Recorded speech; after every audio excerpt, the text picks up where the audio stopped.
All right, everybody, welcome back to another X-Vault gaming video, and X-Vault here. And what I'm going to go over today is our top 10, or my top 10 rather, games of 2020.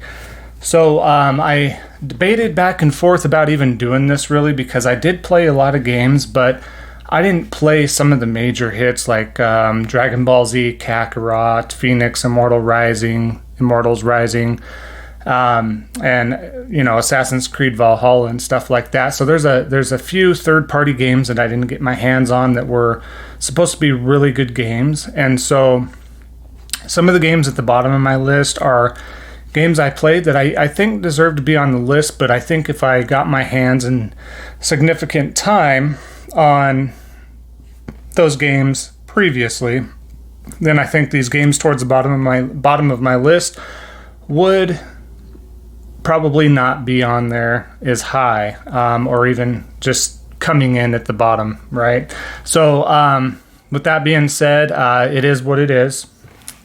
Not to quote any other phrase from that of this year, but you know, that's just kind of how it goes sometimes, and depending what you're doing. And you know, with me being in Overwatch quite a bit, that does take up some time in between the other games I do. So it's like I do a single player game, maybe a different multiplayer game, and then to fill that void in between what I do next, I get that addiction for that Overwatch game and want to play the competitive or the new seasons or the new skins and events and all that. So that's just kind of what I do there.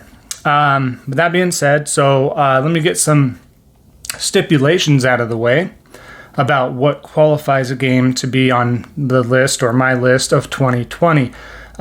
First and foremost, it's pretty obvious, but I do believe that game has to be released in the year of 2020. It can't be released at the tail end of 2019, or maybe I've never even touched it until 2020. Unfortunately, that doesn't count. So I will be, of course, just doing games that are released as of 2020, and I think that's only fair. And then also part of my stipulations on my side of things, to be fair, is I have to put in quite a bit of hours into that game. I can't just put in 30 minutes, 1 hour. That's why if I get some games here soon, it's going to be too close to the end of the year, and I'm going to have like 4 to 5 hours into it, and that's not fair to put it on the list, even though it might be that great of a game. It makes a great first impression, but you know, I missed out as far as making it on the list, but I will be getting to those games nonetheless. So without further ado, let's go ahead and jump to it, and let's get to the list now.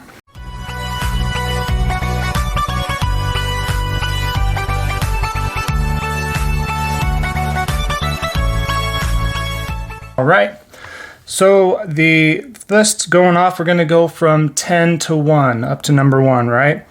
As of first, I do want to go over number 10. That is Worms Rumble.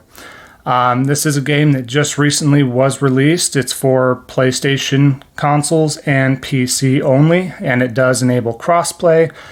This was also a free game I was planning on picking up because I'm a big fan of the Worms series. This is a kind of a battle royale, 2D-esque battle royale game, and it was free for PS Plus subscribers as well, so that's kind of a win-win there. Otherwise, it's not too expensive to purchase outright, but free is free, so to speak, right?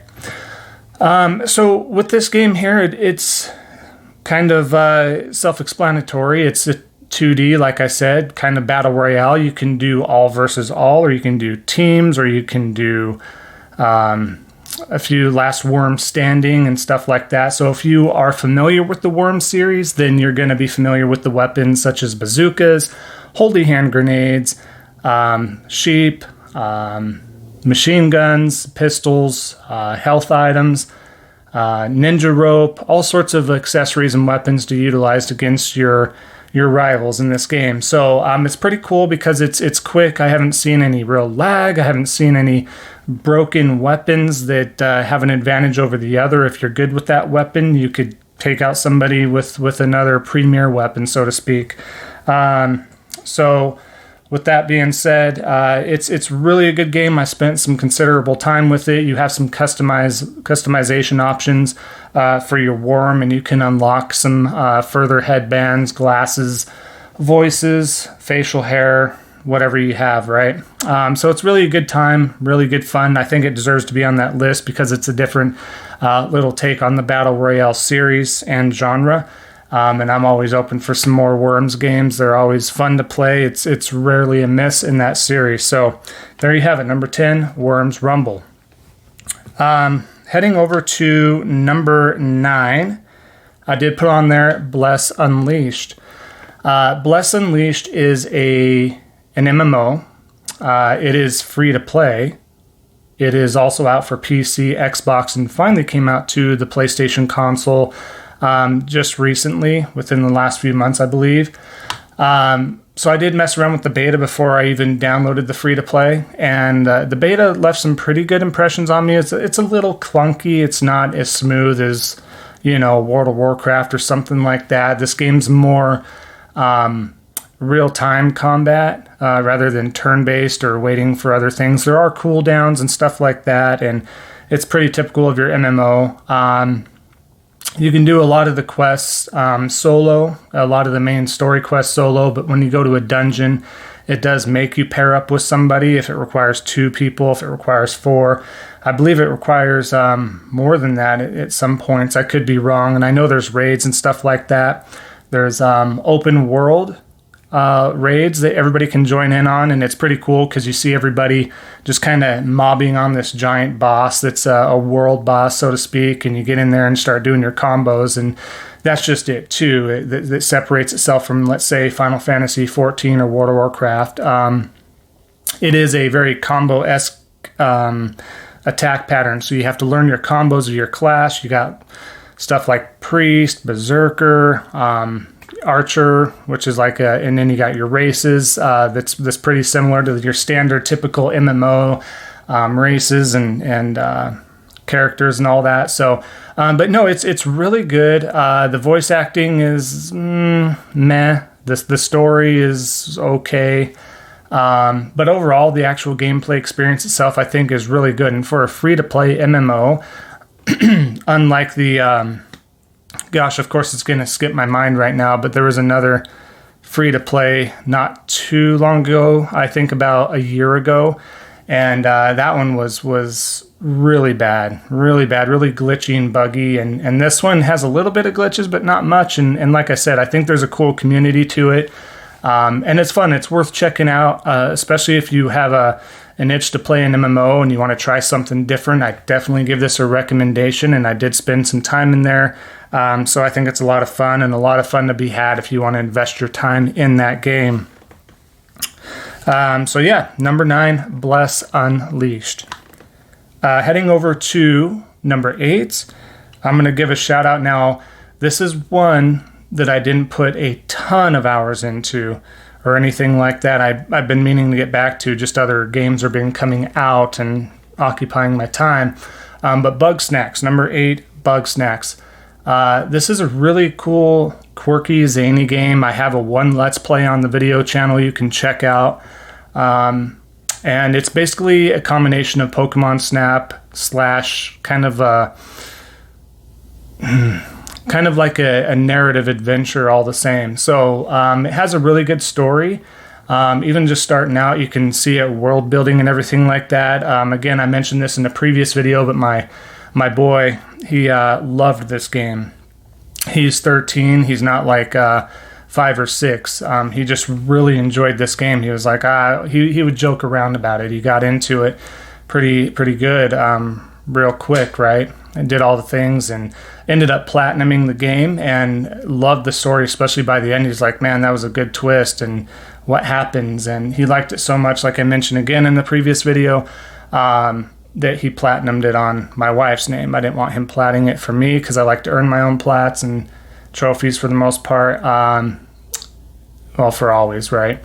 But yeah, no, he really enjoyed it. I've seen a lot more than what I've played even, and it's really cool, zany, quirky, and it gives you, it's a combination of a puzzle type game of how to capture these bug snacks creatures, whether it be fries, hamburgers, carrots, peppers, you name it, right? So it's really intuitive how they incorporate those characters on how you capture those bugs into the game. So definitely worth a check out. Again, this was another free game via PS Plus for PlayStation 5 if you were lucky enough to get your hands on a PS5, but you can always add that to your library online, like I mentioned before, and download that at a later time when you happen to get your hands on a PS5, and if this game does interest you. But I do recommend it.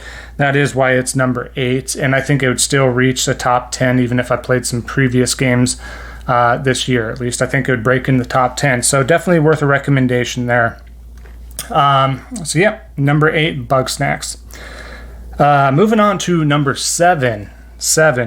We have, yes, this far down. I know every game company out there right now has made this number 1. So if you can guess from just that tidbit of information, this is The Last of Us Part 2 at my number 7. This was a really good game.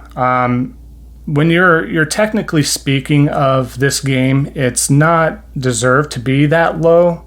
But to me, I think it does, because I might be a little bit biased and opinionated, but how I feel about this game definitely deters how I felt about the first one. The first one is a hands down 10 out of 10, 11 out of 10 in my book, as far as storytelling, gameplay, how it made me feel, how it brought you into that world, and the graphics and everything else. This one was done really, really well, but it was spoiled online before I got this game. I didn't mean to. I wasn't looking for the spoilers. It was just in a random comment section that wasn't even having to deal with The Last of Us 2. So and this was spoiled pretty early. It was spoiled, months ahead of release. And so to try to avoid the spoilers, if you were lucky enough to, then that's fantastic. But for me, I kind of got spoiled, and so that kind of hindered it. And I was like, no, that's got to be fake. That isn't what happens. Well, indeed, that is what happens. I knew that would happen, especially the closer it got to it, and more of that kept popping up. But yeah, it's a really good. I mean, the graphics alone, the narrative, the voice acting, the themes of it is great. But I just don't agree with the direction that they went in the story, and not because I was close to a character or two, but I just felt like they took this path and they did a hard left turn, and I don't feel like the particular story in the first one was done. I felt like I wanted to play that out a little bit more with how the first one ended. And so this one gave here's some tidbits of what happened in between then and now, and the fallout of that, and what you're expecting. And so I don't have an issue with how Ellie has turned out. She's fine. She's how I would expect her to. You end up playing Abby, which is another protagonist or antagonist, depending on how you look at things. You can think of Ellie as the antagonist, and that's kind of the theme they want to put you in, is both of their shoes and why they did what they did. And going forward, here's you reap what you sow, so to speak. And so it was really well done overall, but I just felt like they threw too much in there. And they tried to, and it's fine that they had Abby, this character, in there, but I just felt like she was thrust in there, and I think they should have saved that for Last of Us Part 3. They should have fleshed out the ending of The Last of Us and the first one into this one, have more of that fallout, have more of this come to light of who Joel is and what's going on there. I'm not going to spoil anything. I'm sure you already know a lot about it, but I'm not going to spoil anything. However, I shouldn't go too far into each one of these games because I want to make this video an hour long.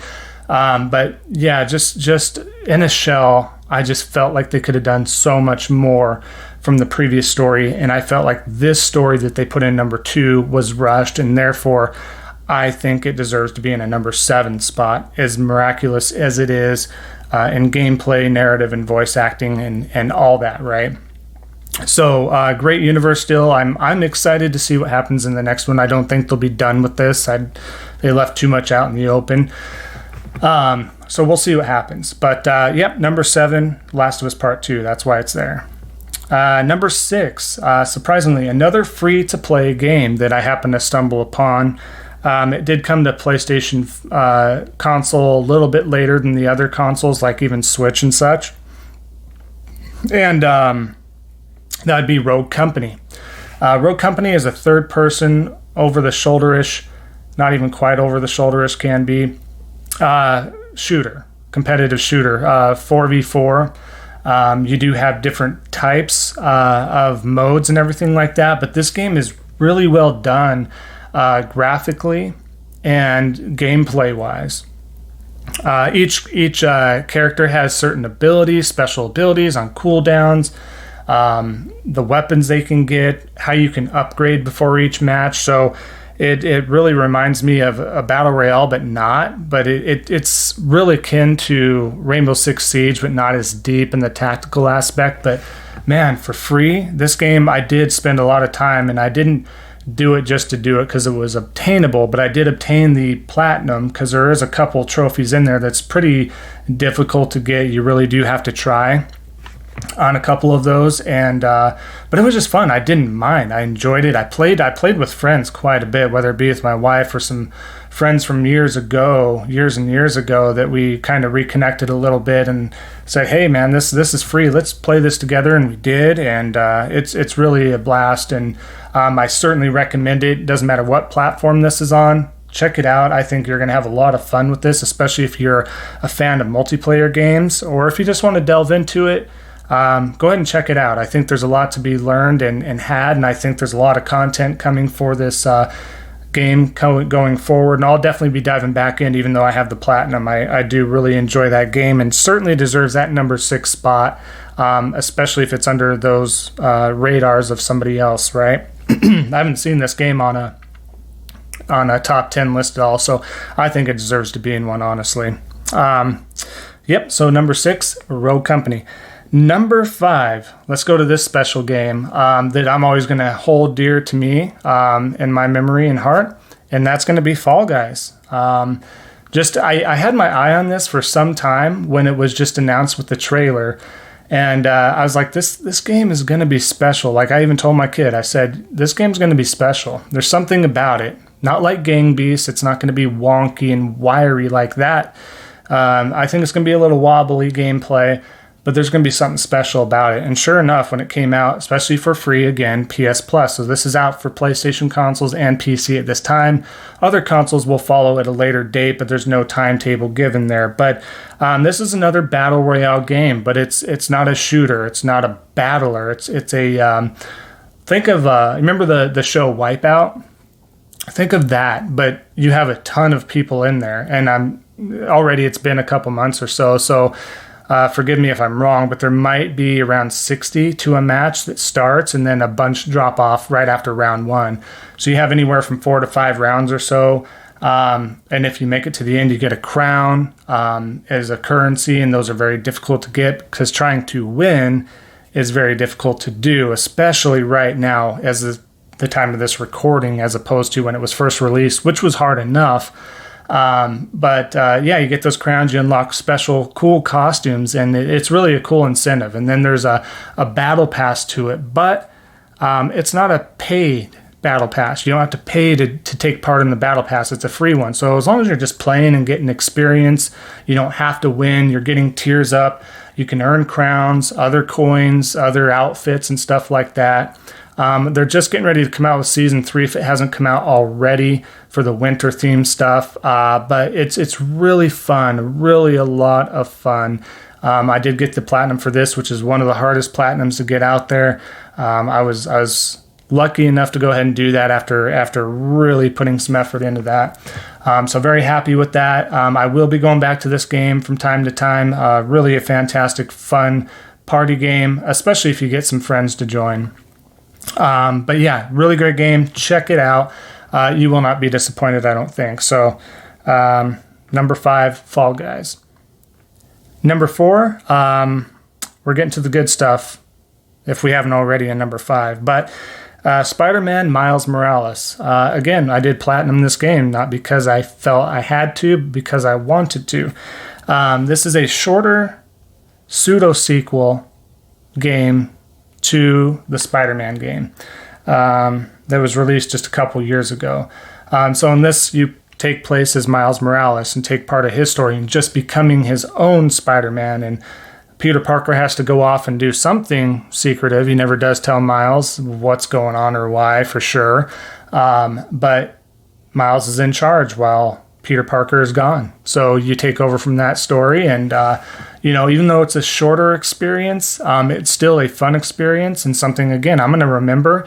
And has everything from the original Spider-Man game that came out a couple years ago, and then just kind of polishes some things up and improves some things, and has a really unique and fascinating story to tell that pushes Miles' story along. So this only adds to that rich, unique storytelling and the universe that this series is building.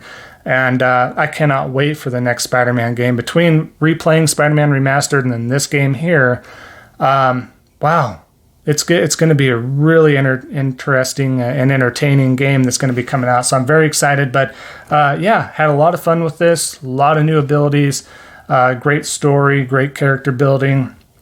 I have a lot of Let's Play streams on this, so go ahead and check those out as well. But that was certainly a blast and certainly deserves that number 4 spot, possibly higher to some others, but really, really great game. So next, number 3, it might surprise you guys to have it this low, but Ghost of Tsushima. These top 3, I mean, at any given time, possibly, these could probably interchange, but as of right now, Ghost of Tsushima number 3, and that's not taking anything away from it. It is in the conversation to be game of the year for sure. It's just a great game. It's really akin to the Assassin's Creed games, but done so well. The story alone is so good. The graphics are amazing. The environment is so beautiful to be part of. The combat is so fluid, whether you go samurai, stealth with ninja or assassin type of moves and doing that sort of thing. It really is a special game, and I enjoyed this from beginning to end. You even have some cool Easter eggs from all the Insomniac previous games that they had, or not Insomniac, I apologize, in Sucker Punch. So they have some Sly Cooper type of armor that you can get and put together. They even have a bandana for infamous Second Son. At the end, they pay homage to some of the great PlayStation exclusives of the past, and that's just it. This is a PlayStation exclusive. And very much deserved. So I haven't checked out the free DLC, which is multiplayer, where you can co-op and do these other tales and stuff. But this game is so fantastic, everybody. If you haven't played this, certainly go do it. Again, another game that I did platinum. I felt like it just needed to happen because it was so good. I didn't want it to end. So as long as they keep putting out content, I'm going to go back to it. I'll be checking out the DLC. I'm just so backlogged right now. It's crazy. But fantastic game. The only negative piece of this that I have is Jin Sakai's voice acting, and this may just be the character in general, because I felt this way about the Witcher character. I didn't realize he was supposed to talk that way and have that kind of attitude, but Jin Sakai, his voice acting comes off as a little flat, just a little flat, so that kind of pulled me out of some things. I just wanted a little more emotion from him with certain scenes and everything. But other than that, that's a really nitpicky thing. This game is basically a 10 out of 10 in my book.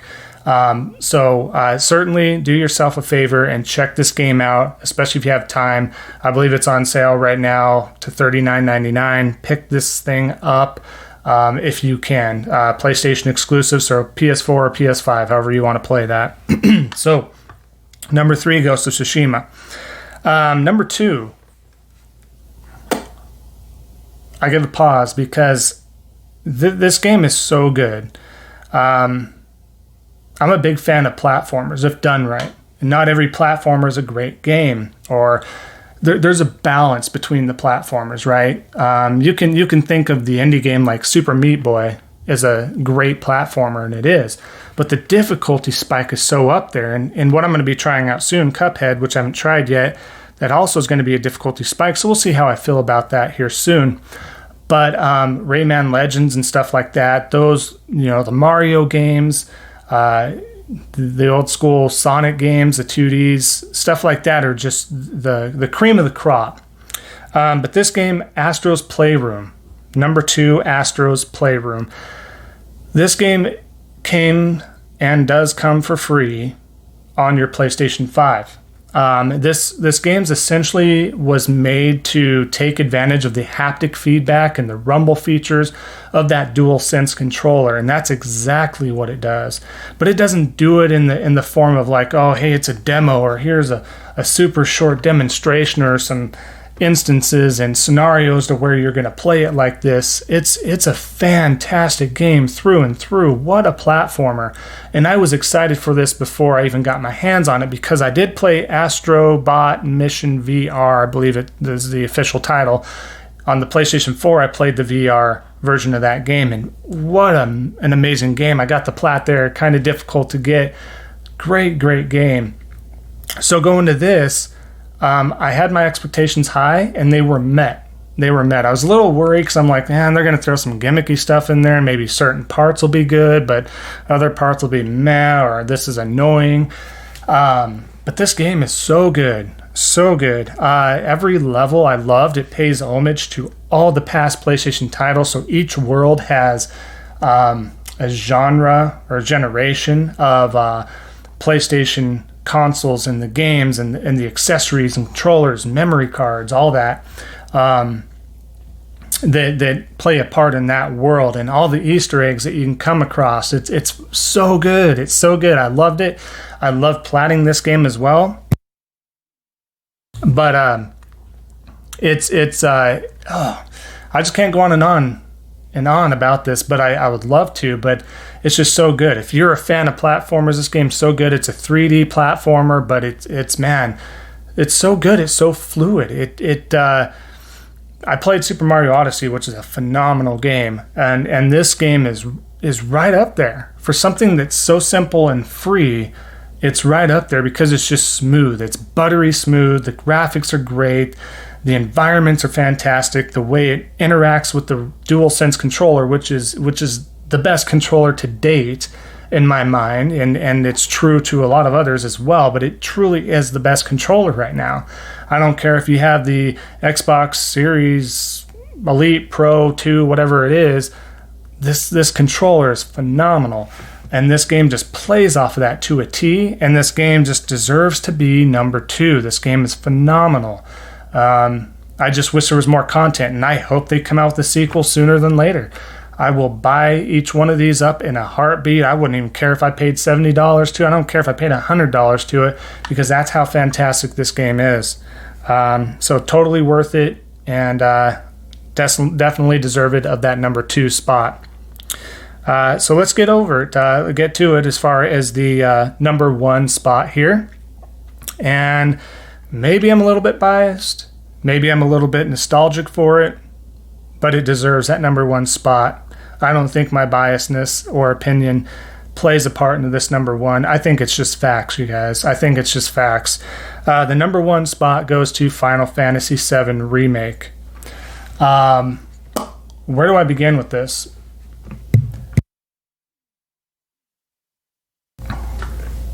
I don't even know where, honestly, because there's so much to tell and think and say about this game. I was very nervous. Everybody was very excited when it was first announced. Remake. It's going to be turn-based. It's going to be this, but it's just going to look like this. But no, they decided to go action-oriented, kind of like Final Fantasy 15 and some other iterations, right? So, and that's fine. I'm honestly, I don't mind turn-based, and I still play turn-based games for my RPGs. but I do enjoy the action-oriented aspect of things anymore, because I just feel like I'm not getting tired grinding, hitting the same couple buttons, and you're getting grinded out and falling asleep, especially at my age. So really refreshing. But man, so if you ever played the original Final Fantasy VII back on the PlayStation, or maybe you're discovering the original recently, whether that be on the PC or now Xbox and Switch or even the PS4, you can experience the original. But if you remember back in the days, you remember the music, you remember the characters, you remember the story. Just everything about it was fantastic, phenomenal. Maybe you were a big fan like I was back then. You had the strategy guide. You knew all the limit breaks. You knew everything. But this game, it does everything. It's only part one, so it's not the full game. They wanted to break this up in parts. And yes, some folks are upset about that because we have to wait, as a business, you want to make more money, and they saw cash and dollar signs and all that. And, I can't blame them. I would blame them 100% if this game was garbage doo-doo, but it's not. It's so good. The moment I fire it up, you're going, you're like, man, this looks so good. The voice acting's so well done. At first, Barrett, his voice at first is a little abrasive. You're like, oh man, you're over the top. But then you start thinking about the dialogue text box, because they didn't have actual speaking in most games back then, especially when this game was first made and came out and was released back on the PlayStation 1. But ultimately, yeah, it just makes sense. You're like, okay, I get it. That's Barrett. Cloud is emo. He's kind of mopey. He's kind of self-loathing a little bit, and you see that. That's how he always was. Tifa being optimistic and caring, and alludes to the past that her and Cloud had. But anyway, I can go on and on and on about the story, but the main fact of it is they did so well with this first part and added so much to features and storylines that they kind of glossed over in the original. They go a little bit deeper in some of this, like the Don Cornelio. They go a little deeper in that. They go deeper in the haunted train yard station. They go deeper into some other aspects and some of the side quests and everything like that, and why the Turks want Aerith, and a little bit more into that. So you just feel a little more invested, and they just do everything so well, and the voice acting so well done. The combat's amazing. The summon system is great. They just hit it out of the park. Towards the end of the game, and again, I'm not going to spoil anything, but they destroyed it, man. They added to it. They changed it up a little bit for when you get ready to leave Midgar. They change it up a little bit, and I'm not 100% sure, and I've even checked out other people's theories and videos about the direction that this is supposedly heading in, but there's a lot going for it. And man, does it ever excite me for the next installment, whenever that may be. I would be shocked if this came out in 2022. I was hoping to have each remake released a year apart. I mean, I could do 2 years apart if we had to, but if it's any more than 2 years apart, I'm going to be very disappointed, because I think they need to ride that roller coaster and incorporate the next installment from there. But yeah, it's just phenomenal. If you were ever a fan, or even if you're new to it, I implore you to go ahead and check this game out. It is amazing. This is a PlayStation console exclusive right now. You can't get it on PC. You can't get it on Xbox. You cannot get it on Switch. It is a year exclusive, so I believe that year exclusivity is up, coming out in March or April. They haven't announced anything yet. I think they have to keep pretty tight-lipped when they got that under wraps. But I think you'll get a, quote, definitive edition, which who knows what they'll throw in there. But yeah, each new installment will be at least a year timed PlayStation exclusive, to my knowledge. So definitely check it out one way or the other, or by the time you're looking at this or you're looking at that game and it comes out for another platform, I don't care. Play it. I'm not here to sell you on PlayStation only. That's just my preferred platform. But I mean, if it's out for anything else, I'm here to talk about games, and what makes a great console is games. And this game is fantastic. This game deserves Game of the Year. This came back all the way, I believe, in March. And this still holds that number one spot. It had all the time in the world to have these other games come out. And maybe even Last of Us 2 and Ghost of Tsushima, in some people's minds, were number one. But this game, to me, is number one because they just do so well. They give you a reason to go back. You can play it on hard or ultimate difficulty kind of thing. Do side stuff, in-game things. Try to get the Bahamut materia and get that summon. They just do so many good things with this, guys. I can go on and on and on about this. But this is my number one Final Fantasy VII Remake, and this is my top 10 games of 2020. X-Vault here, giving my approval, recommendation of all the games on that top 10 list, so I appreciate that. So thank you for sticking around for this video. If you have any comments, recommendations or anything like that, feel free to drop that below. If you could do a like and subscribe, that would help this channel out so much. I would really enjoy creating this content for everybody that does watch this or will watch this. So that means a lot to me. The support means a lot to me. And I do want to let you know I'll be dropping a link in the description. I do have a Discord now set up, so feel free to join that. Join in on the conversations there or create some. I have some different tabs and subjects there. But so I want to continue to build this X-Vault Gaming channel and more and with the community, and I can't do that without your guys' support. So everything, even so far, means so much. So thanks again. And drop your list of top 10 games to you from 2020 in the comments below. I'd love to see your recommendations and your picks as opposed to mine. But again, thanks again. Everybody have a happy holiday, and I can't wait to see you guys next time on the next stream or video. Take care.